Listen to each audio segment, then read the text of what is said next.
I'm still feeling pretty, oh, just annoyed from that loss. But let's talk about who impressed me, and we'll get into some of your submissions as well. So before we jump into it, get some merch while you can. I'm about to do a run in a couple of days. There's been a few orders. The hats are still available. They're limited. I can see them now. There's probably only about 15 or so hats. There's tees, there's hoodies, and there's bucket hats coming, which I'm super excited about. I should receive those this week. The link is down below. You'd be supporting the channel. It'd be absolutely incredible. But my 5 standouts for the game, and then we'll talk about, honorable mentions, people who need to step up, and a couple of your submissions throughout. So despite the heartbreaking loss, I think that there was standouts all over the park. And when there's so many standouts and you're winning all the major stats, you shouldn't be losing that game. But alas, we lost that game in patches. Patches at the start of the quarter, start of the first quarter, and then all of that last quarter where Dangerfield and Bailey Smith and all these Geelong players just absolutely stood up. But there were a lot of standouts. So coming in at number 5, I had Josh Daicos. Now, Josh was everywhere, nearly 600 meters gained. What did he have? Like 30 odd disposals, a few score involvements, 9 marks. He was just running everywhere, and we said this last week as well. With the addition of Dan Houston in the back line after his stint from the tribunal for that hit, now Daicos is able to be that offensive halfback, and he was just commanding, running up and down, and he was everywhere. He was that quarterback style that we know that he can play, and we know that he did play really well, especially towards the end of last year. So I'm loving what Josh Daicos has been doing. 4 for me was Harry Perryman, 11 intercept possessions.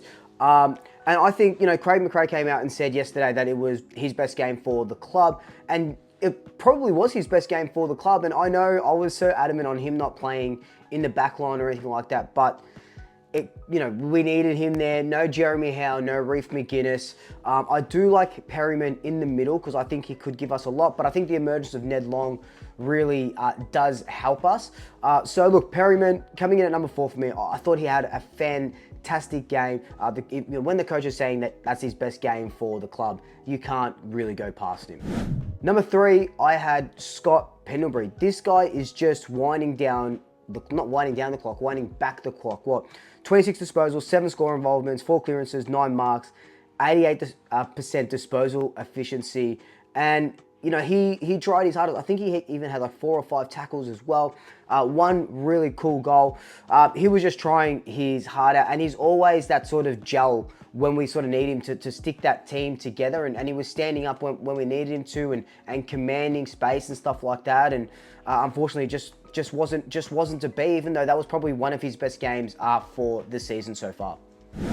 Now, this might be a bit of a different one, and I'll tell you why my number 2 and number 1, a little bit later, why I didn't include the guy that you're probably thinking of. But number 2 was Ned Long. Now, Ned Long had 10 contested possessions, 30 pressure acts, and 9 tackles. Like, this guy is just built different. He's 22 years old. He's finally found his footing, and he is just making us a better team. And he's helping out the guys in the midfield, like Nick Daicos, like Pendlebury and Sidebottom when they're in there. Ned Long did everything right, and 9 tackles was the most on the ground by either team.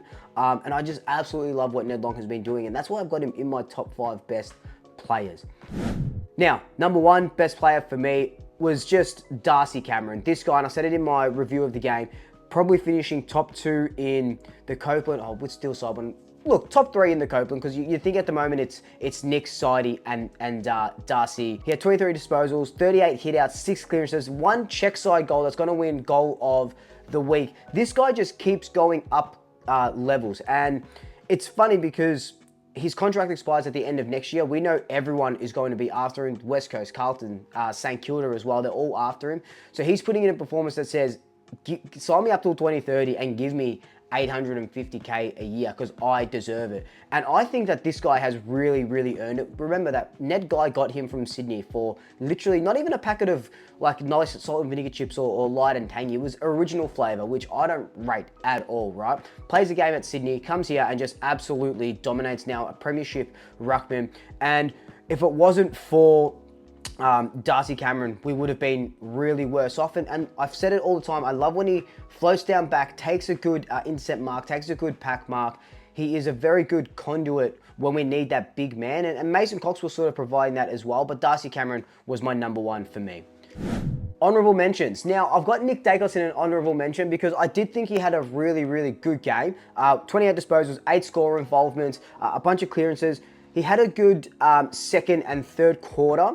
A really great second quarter. That's how we really got into the game. In that last quarter, he was held really well. I think it was Mullen that was tagging him. I think in my review, I said it was some other, Tom Atkins, I think, played on him a little bit, but it was Mullins that really got him in that last quarter. And he just, you know, he couldn't will us over the line. I think he had 3 touches.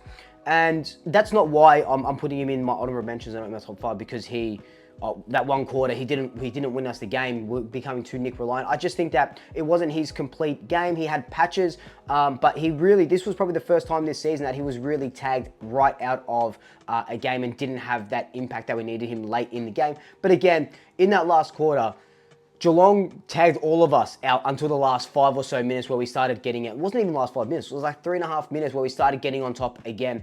So Geelong did really well in that last quarter to stifle any sort of run, any sort of play that was really going to help us. Lockie Schultz on his return did really well. 15 disposals, 6 score involvements, 7 tackles, a bunch of pressure acts. We really need Lockie Schultz back in the team, and I'm glad he's in there. Again, this was his first game since that Carlton game where he won the Richard Pratt medal.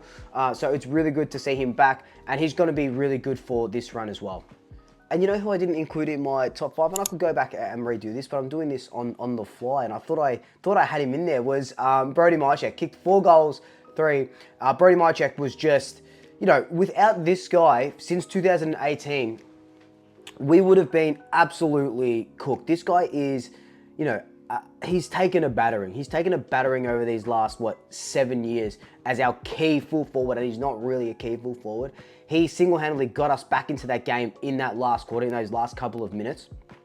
Love everything. What did he have? So 4 goals, 3. He took 6 marks, had 2 tackles. I think that, well, I've said that he probably gets rested next week for a Charlie Wester debut, but probably they rest Mason. I don't really know what's sort of going to happen now that we lost. If the resting of the older players goes out the window, we'll see. But 4 goals, 3 for Brody Mychek is a great return. And even Tim Membry had a really good start to the game. He had a really good half, went quiet a little bit, but again, in that last quarter, we all really went quiet. So the guys that need to improve based on that game, we talked about him already, but I wanted to make mention of them again. Jordan Ngoe, I think he's fit to play, but not fit to perform. He just looked too slow, was getting out-muscled in the goal square.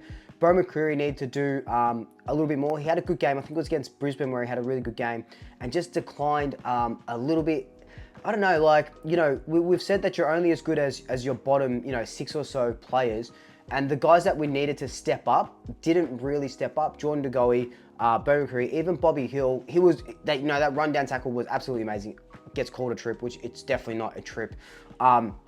Kicked a nice goal, but it's just these guys that could do just a little bit more. If they can go 15% more, and there was a bunch of players that were really down. Patrick Lipinski, even though he had, you know, over 20 disposals, I still think he just, I don't know, it was just a bit of a kick in hope, and it was just a really weird game for us. And I said that in my review. Just a really weird game, just had a weird aura around it.